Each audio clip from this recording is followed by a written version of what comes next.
So what is a footnote is a note you can insert at the bottom of your page to provide additional informations and explanations to the text in the document. So to add this in the Pages app, what you're gonna have to do is to click on Insert here, and here we can all just select this page, and then I'll click on Insert, and then here we have the option to select Footnote.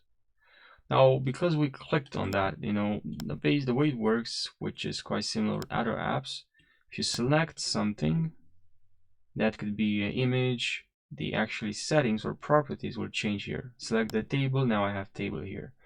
Now I have a footnote here because we can see footnote here. We can add a title like this. We can change the font. My first footnote in Pages app. And then here you can add some text. You can change the text color.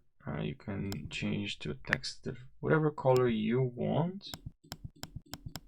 Okay, you can then position your text. Position your text spacing. We can add some spacing. And also on top of that, we have layer. We can change the layout, tabs, and then more here, and then here style, layout, and more. That's pretty much the settings. I hope you found this helpful. And also you can change the type here from footnote to document, but I thought it's not really related to footnote. But anyways, I hope you found this helpful, and thanks for watching.